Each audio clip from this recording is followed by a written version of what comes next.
எல்லோருக்கும் வணக்கம். எல்லோரையும் செங்கோ அகாடமி யூடியூப் சேனலுக்கு வரவேற்கிறோம். இந்த காணொளியில் நாம் பார்க்கவிருப்பது, அதாவது 24 ஆகஸ்ட் 2025 இன்று நடைபெற்ற, அதாவது சோப்தார், office assistant, sanitary worker, room boy extra இந்த எக்ஸாம் இன்றைக்கி நடைபெற்றுச்சு. இதில் பார்த்தீங்கன்னா ஜென்ரல் தமிழ் 25 வினாக்கள் ஏற்கனவே பார்ட் 1ல் பார்த்தோம், பார்ட் ஏ. இப்போ பார்ட் பி அதாவது ஜென்ரல் ஸ்டடீஸ் இதில் மொத்தம் 40 வினாக்கள் விடையுடன் நாம் பார்க்க போகிறோம். அதை நல்லா கவனிங்க. நம்ம சேனல் செங்கோ அகாடமி ஃபாலோ பண்ணுறீங்க பார்த்தீங்கன்னா மேக்ஸிமம் கொஸ்டின் நம்ம ஓரளவுக்கு ரிலேட்டடாக கேட்ட மாதிரி தான், அது ரிலேட்டடாக நம்ம எந்தளவுக்கு கற்றுக்கிட்டோமோ அந்த மாதிரி தான் கேள்வி கேட்டிருக்கிறாங்க. அதனால் ரொம்ப ஈஸியாக தான் இருக்குது. இப்போ நேரடியாக காணொளிக்குள்ளே போயிடலாம். அசுத்தமான நீரால் பரவும் நோய். Option A cholera. நான் தமிழில் சொல்லிடுறேன், நீங்கள் இங்கிலீஷில் பார்த்துக்குங்க. அடுத்து 27வது கேள்வி. விட்டமின் சி, அதாவது வைட்டமின் சி காணப்படுவது எதில்? ஆரஞ்சு பழத்தில். அடுத்து இயற்கை நிறங்காட்டி என அழைக்கப்படுவது மஞ்சள். அடுத்து 29வது கேள்வி. டைஃபாய்டு எதனால் உண்டாகிறது? சால்மோனெல்லா டைஃபி, டைஃபாய்டு டை அப்படின்னு இருக்கு இல்லைங்களா? அப்போ இது அப்படியே நம்ம இதுலேயே க்ளூ கொடுத்துருக்குறோம். அடுத்து 30வது கேள்வி பாருங்கள். இரும்பு துருப்பிடித்தல் என்பது, இரும்பு துருப்பிடிக்கிறது வேதியியல் மாற்றம், கெமிக்கல் சேஞ்ச். அடுத்து வைரஸினால் உருவாகும் நோய் சாதாரண சளி. எந்த கோளானது சூரியனிடமிருந்து 4வதாக அமைந்துள்ளது? செவ்வாய். அதாவது எப்படி சொல்லுவாங்கன்னா புதன்,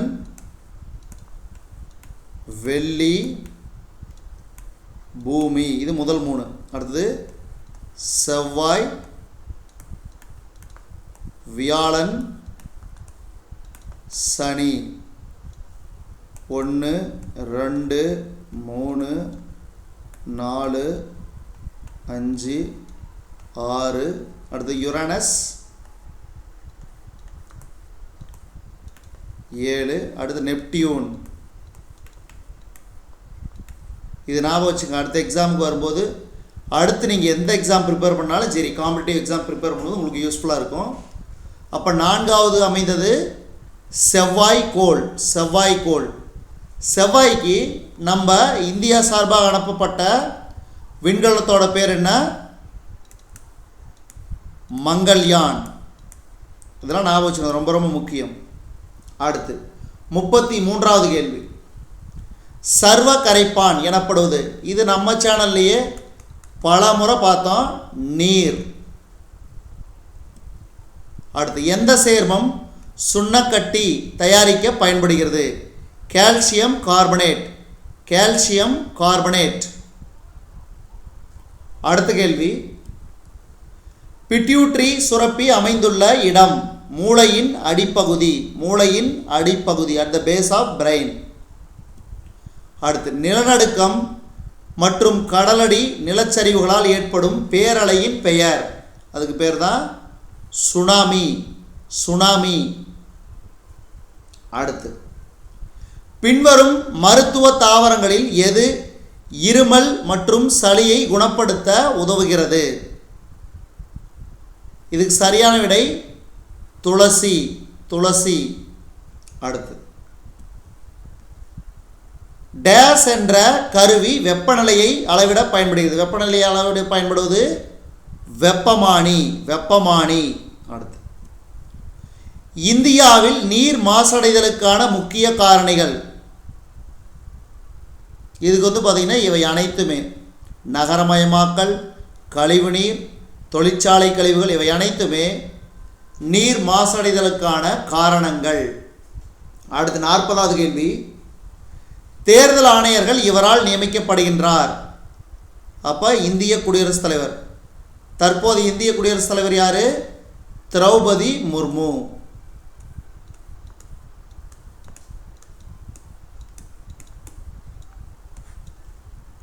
அடுத்து, இந்தியாவின் பசுமை புரட்சியின் தந்தை என அழைக்கப்பட்டவர் யார்? MS சுவாமிநாதன். இது கிட்டத்தட்ட ஒரு 10-15 டைம் நம்ம சேனல்லையே லாஸ்ட் வீக் கண்டினியூஸாக சொல்லிகிட்டே இருந்தோம். அந்த கேள்வி வரும்னு. அடுத்தது, கல்வி உரிமை சட்டத்தின்படி குழந்தைகளில் எந்த வயதிற்குட்பட்டவருக்கு கட்டாய மற்றும் இலவச கல்வி வழங்கப்படும்? 6 முதல் 14 வயது வரை. இது அதே மாதிரியே தான். அடுத்து, இந்தியாவின் முதல் குடியரசுத் தலைவர் டாக்டர் ராஜேந்திர பிரசாத். டாக்டர் ராஜேந்திர பிரசாத். இதெல்லாம் உங்களுக்கே தெரியும் இந்த கேள்வி. அடுத்து, உயர் நீதிமன்ற நீதிபதியின் வயது வரம்பு 62. குறிஞ்சி திணைக்குரிய முக்கிய கடவுள் முருகன். நம்ம சேனல்லையே குறிஞ்சிக்கு முருகன், முல்லைக்கு மாயோன், மருத நிலத்துக்கு இந்திரன்,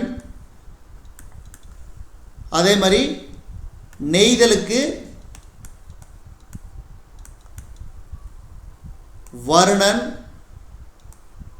பாலைக்கு கொற்றவை.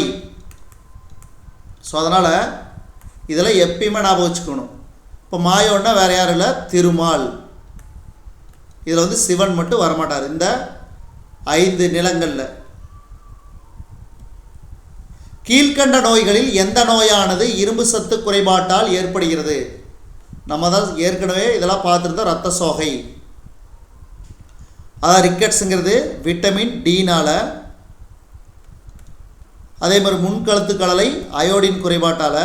ஸோ இதெல்லாம் ஞாபகம் வச்சுக்கணும். எப்பயுமே மற்ற தேர்வுகளுக்கும் நீங்கள் ப்ரிப்பேர் ஆகும்போது ஈஸியாக இருக்கும். அடுத்து, கீழ்கண்டவற்றுள் எந்த ஊட்டச்சத்தானது உடல் வளர்ச்சிக்கு தேவையானது? கீழ்கண்டவற்றுள் எந்த ஊட்டச்சத்தானது உடல் வளர்ச்சிக்கு தேவையானது? புரோட்டீன்ஸ், அதாவது புரதங்கள்.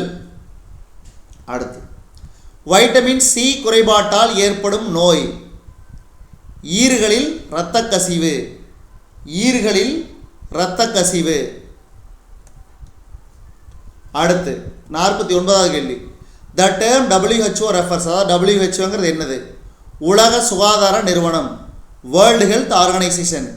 இதுவும் நம்ம சேனலில் பார்த்துருந்தோம். ஓல்டு கொஸ்டின் பேப்பர்லாம் ப்ரிப்பேர் பண்ணிக்கும் போது நீங்கள் பார்த்துருந்தீங்கன்னாவே இந்த கேள்வியில் ரிப்பீட்டடாக கேட்டுகிட்டே இருக்கிறாங்க.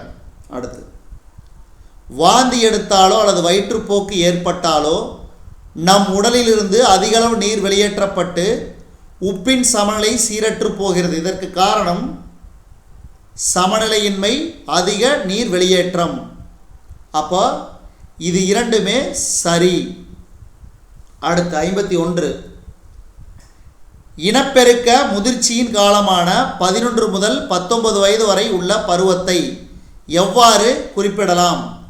வளரிளம் பருவம், ஆங்கிலத்தில் அடோலசன்ஸ். 11 வயதிலிருந்து 19 வயது வரை வளரிளம். அடுத்து, கீழ்கண்டவற்றில் எது விதை விதைத்தலின் எளிமையான முறை? விதைக்கும் கருவி இருந்துச்சுன்னா ரொம்ப எளிமையான முறை. வாழை மாங்கனி உற்பத்தியில் உலகிலேயே முதலிடத்தில் உள்ள நாடு எது?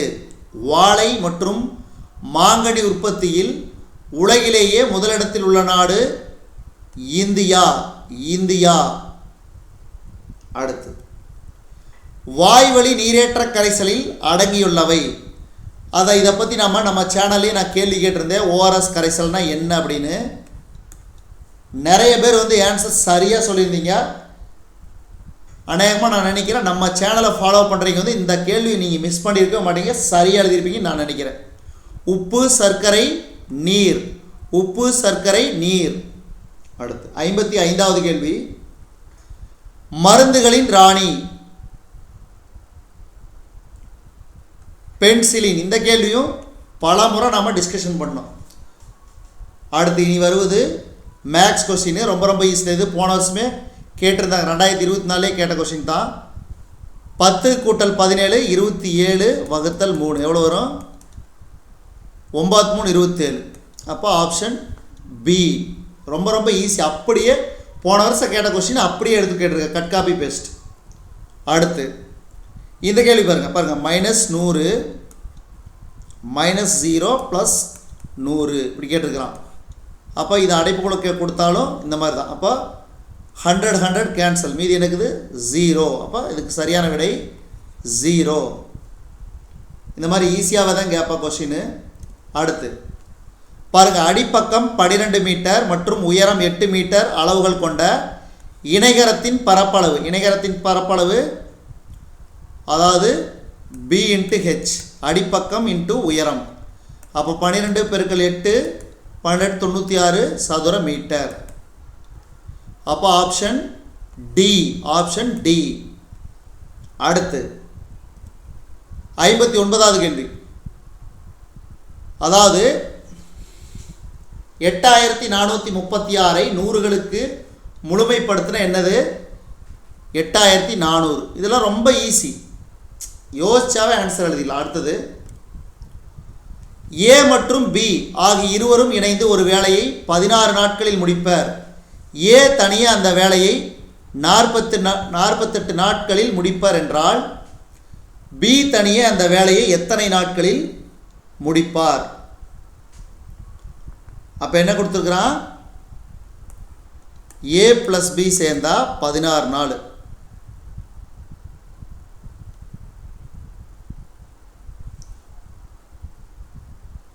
இப்போ ஏ மட்டும் தன்னந்தனியாக முடித்தாங்கன்னா 48 நாள் கொடுத்துருக்குறான்.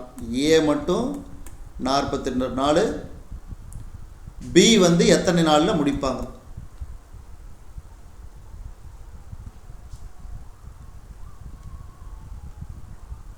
அப்போ இதுக்கு வந்து சரியான விடை 24 நாட்கள். 24 நாட்கள்.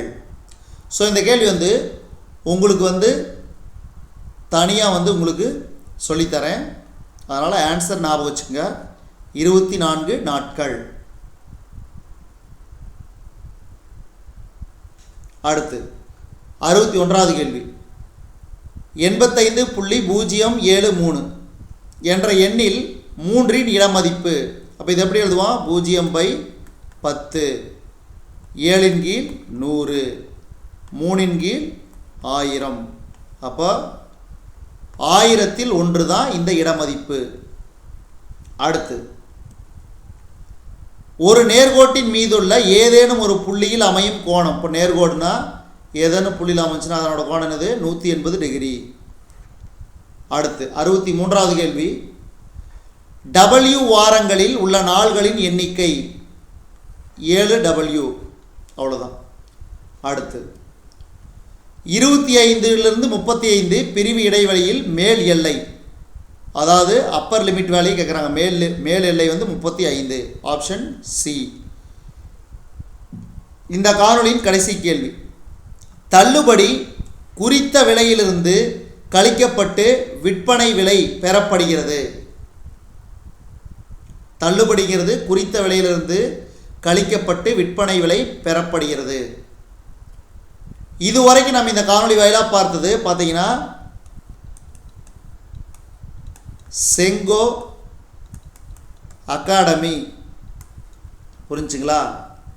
இந்த சேனலை எப்பயுமே சப்ஸ்கிரைப் பண்ணி வச்சுக்கோங்க.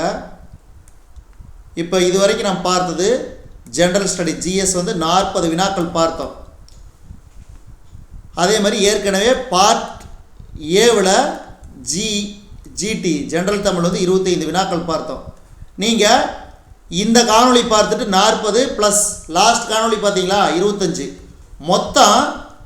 மொத்தம் எத்தனை மதிப்பெண் அப்படிங்கிறத கீழே கமெண்ட் பண்ணுங்கள். எவ்வளோ கேள்வி ஆன்சர் பண்ணியிருக்கீங்க, எவ்வளவு மிகச்சரியாக இருக்குது. அதாவது நிறைய ஏற்கனவே பல சேனலில் பார்த்துருப்பீங்க. பட் இருந்தாலும் நம்ம சேனலில் பார்க்கக்கூடிய நண்பர்கள் சப்ஸ்கிரைபர்ஸ் வந்து நம்ம சேனலில் வரக்கூடிய ஆன்சரை பாருங்கள். முழுசாக வீடியோ பார்த்துட்டு கீழே வந்து மறக்காமல் கமெண்ட் பண்ணுங்கள். இத்தனைக்கு இத்தனை மார்க் எடுத்தேன் சார் அப்படின்னு சொல்லி நீங்கள் மறக்காமல் கமெண்ட் பண்ணுங்கள். அதுக்கு தான் யூடியூப் சேனல்லையே கமெண்ட் பாக்ஸுங்கிற ஒரு டேர்மையே கொடுத்துருக்குறான். அதனால் நீங்கள் கமெண்ட் பண்ணுங்கள். அதுக்கப்புறம் ஏதாவது டவுட் இருந்துச்சுன்னா நீங்கள் வந்து மறக்காமல் நம்ம சேனலில் கமெண்ட் பாக்ஸில் கமெண்ட் பண்ணுங்கள். நான் அதுக்கு தகுந்த மாதிரி ப்ரிப்பேர் பண்ணிட்டு உங்களுக்கு சொல்கிறேன். இதில் வந்து ஒரே ஒரு சம் மட்டும் நான் சொல்லலை, அதுக்கு ஆன்சர் மட்டும் கொடுத்துட்டேன். அதை வந்து உங்களுக்கு தனியாக உங்களுக்கு வந்து சொல்லித்தரேன். நன்றி, வணக்கம்.